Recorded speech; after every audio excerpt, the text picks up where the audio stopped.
ओडिशा की राजधानी भुवनेश्वर में चल रही बीजेपी राष्ट्रीय कार्यकारिणी के दूसरे दिन राजनीतिक प्रस्ताव पेश किया गया। पिछड़ा वर्ग आयोग को संवैधानिक दर्जा देने के फैसले पर सरकार को बधाई दी गई। बीजेपी ने कांग्रेस सरकार पर पिछड़े वर्ग को लेकर सिर्फ राजनीति करने का आरोप लगाया। कांग्रेस की राजनीति हमेशा वोट बैंक की राजनीति रही है। मुसलमानों का नाम लो, दो मत कुछ, वोट बैंक जैसा इस्तेमाल करो।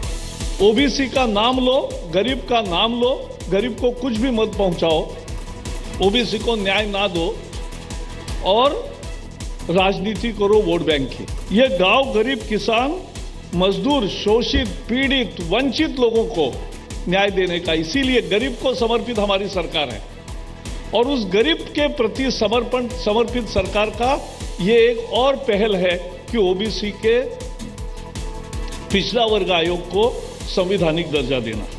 कार्यकारिणी में महाराष्ट्र के मुख्यमंत्री देवेंद्र फडणवीस ने राजनीतिक प्रस्ताव रखा। बैठक में योग दिवस और जीएसटी समेत कई अहम मुद्दों पर चर्चा की गई। पार्टी नेताओं ने माना कि लोग चुनाव में जाति धर्म के मुद्दे से ऊपर उठकर विकास के लिए वोट दे रहे हैं। बीजेपी की अगली कार्यकारिणी की बैठक 15 और 16 जुलाई को विशाखापट्टनम में होगी। कार्यकारिणी की बैठक के दौरान केंद्र सरकार की ओर से जारी योजनाओं को बेहतर तरीके से लागू करने के उपायों पर चर्चा की गई। बैठक में गुजरात और हिमाचल प्रदेश में होने वाले विधानसभा चुनावों की राजनीति पर भी चर्चा की गई। इसके अलावा हाल में विधानसभा चुनाव, उपचुनाव, पंचायत और स्थानीय निकाय चुनावों में बीजेपी की जीत पर भी चर्चा हुई। कार्यकारिणी के दौरान पार्टी ने माना कि 2014 में लोगों ने विकास की उम्मीद से बीजेपी को वोट दिया, जो 2017 में विश्वास में बदल गया।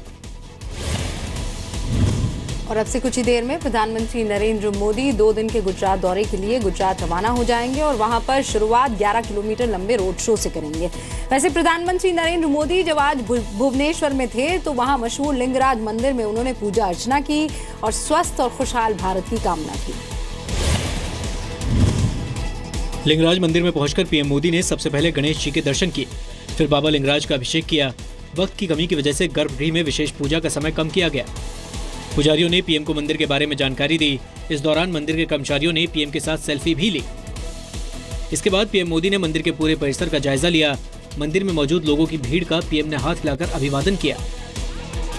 पीएम मोदी करीब आधे घंटे तक मंदिर में रहे। उन्होंने मंदिर की विजिटर बुक पर हस्ताक्षर भी किए। पुजारियों को स्वच्छता का संदेश भी दिया। ये आपके हाथ में रजिस्टर क्या है? ये रजिस्टर ये जो किया हम लोग बड़ू नियोग समिति का तरफ से जितने भी वीवीआईपी 1941 देश स्वाधीन के बाद में जितने भी वीवीआईपी पर्सन आते हैं इनको बड़ू नियोग तरफ से इनको दर्शन कराए जाते हैं। इसमें प्रधानमंत्री ने क्या किया? प्रधानमंत्री ने अपने नाम और तारीख देकर आज के तारीख अपने नाम से दस्तखत करके। लिंगराज मंदिर में दर्शन से पहले पीएम मोदी ने राजभवन में स्वतंत्रता सेनानियों के परिवार वालों को सम्मानित किया। इस दौरान उन्होंने कांग्रेस पर भी निशाना साधा।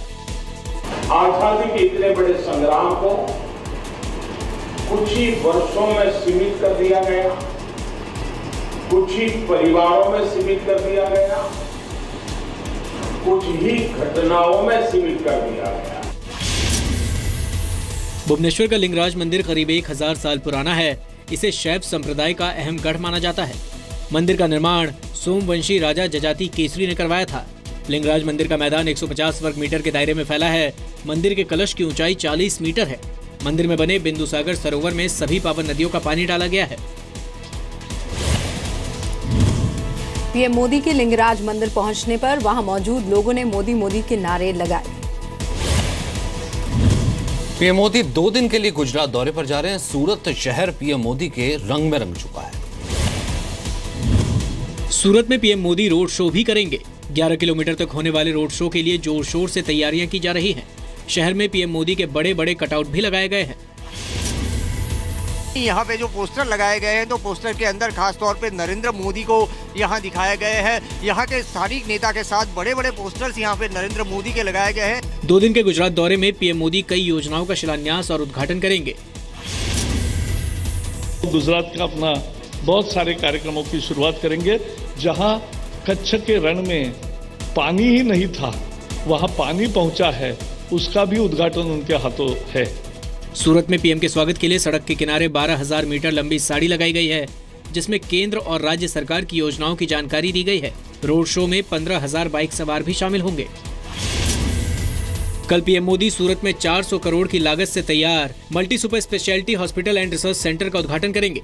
हॉस्पिटल का निर्माण पाटीदार आरोग्य ट्रस्ट की ओर से किया गया है। PM Modi diamond polishing unit, पशु चारा प्लांट और आइसक्रीम प्लांट का भी उद्घाटन करेंगे। दादर और नगर हवेली में भी पीएम मोदी कई योजनाओं का शिलान्यास करेंगे। गुजरात में होने वाले विधानसभा चुनावों को देखते हुए पीएम मोदी के सूरत दौरे को बेहद अहम माना जा रहा है। 2012 के विधानसभा चुनाव में बीजेपी ने सूरत की सभी 12 की 12 विधानसभा सीटें जीती थी। All India Muslim personal law board ने नया दावा किया है। बोर्ड ये कह रहा है कि देश की 4 करोड़ मुस्लिम महिलाएं ट्रिपल तलाक के समर्थन में हैं। लखनऊ में all India Muslim personal law board की बैठक में आज एक नया मोड़ दिखाई दिया। लॉ बोर्ड के सदस्य डॉक्टर यासिर उस्मानी ने दावा किया कि 4 करोड़ मुस्लिम महिलाओं ने फॉर्म भरकर ट्रिपल तलाक का समर्थन किया है। डॉक्टर यासिर का दावा है कि मुस्लिम महिलाओं ने शरीयत कानून में बदलाव नहीं करने का समर्थन किया है। बोर्ड के इस कदम से साफ है कि ट्रिपल तलाक को लेकर वो अपने स्टैंड पर अड़ा हुआ है। शरीयत में मुदाखलत का किसी को कोई हक हासिल नहीं है। ये हमसे मुताल्लिक मैटर है और दस्तूर हिंद ने हमें अपने मजहब के मुताबिक ज़िंदगी गुजारने की ज़मानत दी है। करोड़ों फार्म जो औरतों ने हमारी हिमायत में भरे, उसकी तायीद की है, वो पेश कर दिए गए। एक तरह से देखिए कि पूरा का पूरा जीवन उसका ख़त्म हो जाता है, क्योंकि दूसरी शादी होनी बड़ी मुश्किल होती है। नहीं होना चाहिए। मेरी सगी नंद की जिंदगी बर्बाद हुई है। एक लड़की लेके गई, उसने सऊदी में मेरा नंदोई बैठा हुआ था, उसने तो कहा कि हम तलाक दे रहे हैं, उसने तलाक दे दी। बिल्कुल गलत है। मोदी जी जो कर रहे हैं बिल्कुल सही है। मर्द ये सोचते हैं कि मैं ही सब कुछ हूँ, मैं ही अव्वल हूँ और इनके लिए मैं आखिर हूँ। केंद्र सरकार सुप्रीम कोर्ट में कह चुकी है कि 3 तलाक से मुस्लिम महिलाओं के अधिकारों का हनन होता है। यूपी सरकार 3 तलाक पर मुस्लिम महिलाओं की राय लेकर सुप्रीम कोर्ट को बताने जा रही है। All India Muslim personal law board के वाइस प्रेसिडेंट कल्बे सादिक कह चुके हैं कि वो खुद ही इसे खत्म कर देंगे और सरकार को इसमें दखल नहीं देना चाहिए। वैसे बैठक के बाद all India Muslim personal law board ने प्रेस कॉन्फ्रेंस की, जिसमें कहा कि वो कॉमन सिविल कोड को बिल्कुल स्वीकार नहीं करेंगे। हालांकि 3 तलाक की पीड़ित महिलाओं को मदद की बात उन्होंने जरूर की। बीजेपी ने आज दिल्ली में एमसीडी चुनाव के लिए घोषणा पत्र जारी किया। दिल्ली बीजेपी अध्यक्ष मनोज तिवारी ने दूसरे नेताओं की मौजूदगी में घोषणा पत्र जारी किया। एमसीडी में कोई नया टैक्स नहीं लगाए जाने और एमसीडी को पूरी तरह डिजिटल बनाने का वादा किया कि हमें दिल्ली के लोगों को सारी सुविधाएं देनी है, उनका सारा हक देना है, लेकिन हम किसी भी प्रकार का नया कोई भी टैक्स एमसीडी में नहीं लगाएंगे। हम digital by default naturally MCD के दरवाजे पे किसी दिल्ली के वासी को न जाना पड़े, सब कुछ ऑनलाइन हो। हम ये करके एमसीडी दिल्ली को संवारेंगे। निगमों के सभी अस्थायी सफाई कर्मियों को हम नियमित करेंगे, ये हमारा संकल्प है।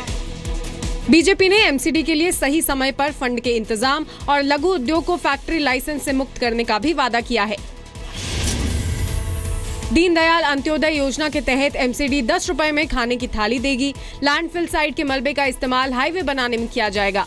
घर घर जाकर कूड़ा इकट्ठा किया जाएगा। बाजारों में रात को सफाई की जाएगी। सफाई कर्मचारियों के लिए रेस्ट रूम का इंतजाम किया जाएगा। बुजुर्गों और विधवाओं को पेंशन बढ़ाने का भी भरोसा दिया गया है। बीजेपी ने 500 स्क्वायर मीटर तक के प्लॉट पर नक्शा पास कराने को भी खत्म करने का वादा किया। उधर मुंबई, चेन्नई और हैदराबाद एयरपोर्ट पर सुरक्षा को बढ़ा दिया गया है। यह कदम प्लेन किडनैपिंग, अगवा करने की धमकी के बाद उठाया गया है। देश के 3 बड़े हवाई अड्डों से उड़ान भरने वाले विमानों को हाईजैक किया जा सकता है। इसे देखते हुए मुंबई, चेन्नई और हैदराबाद एयरपोर्ट पर सुरक्षा व्यवस्था बढ़ा दी गई है। दरअसल एक स्पेसिफिक इनपुट था जो मुंबई पुलिस को मिला था। लगभग यही व्यवस्था जो इंटरनेशनल एयरपोर्ट है वहां पर की गई है।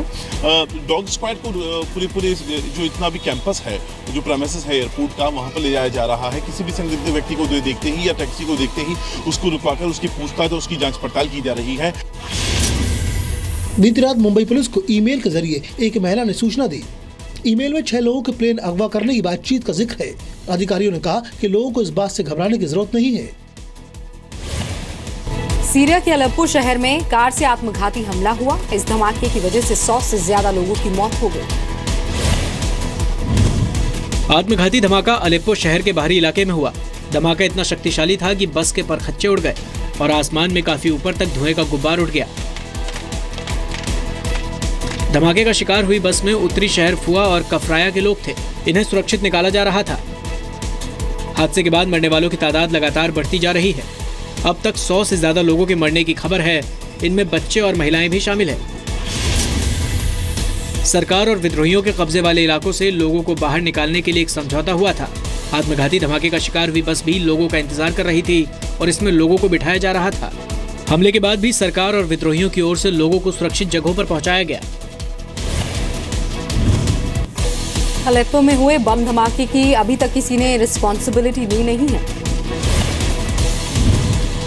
ओडिशा के मयूरभंज से अवैध संबंधों के आरोप में पिटाई की हैरान करने वाली तस्वीरें सामने आई। मामला मयूरभंज जिले के बेतनोती इलाके का है।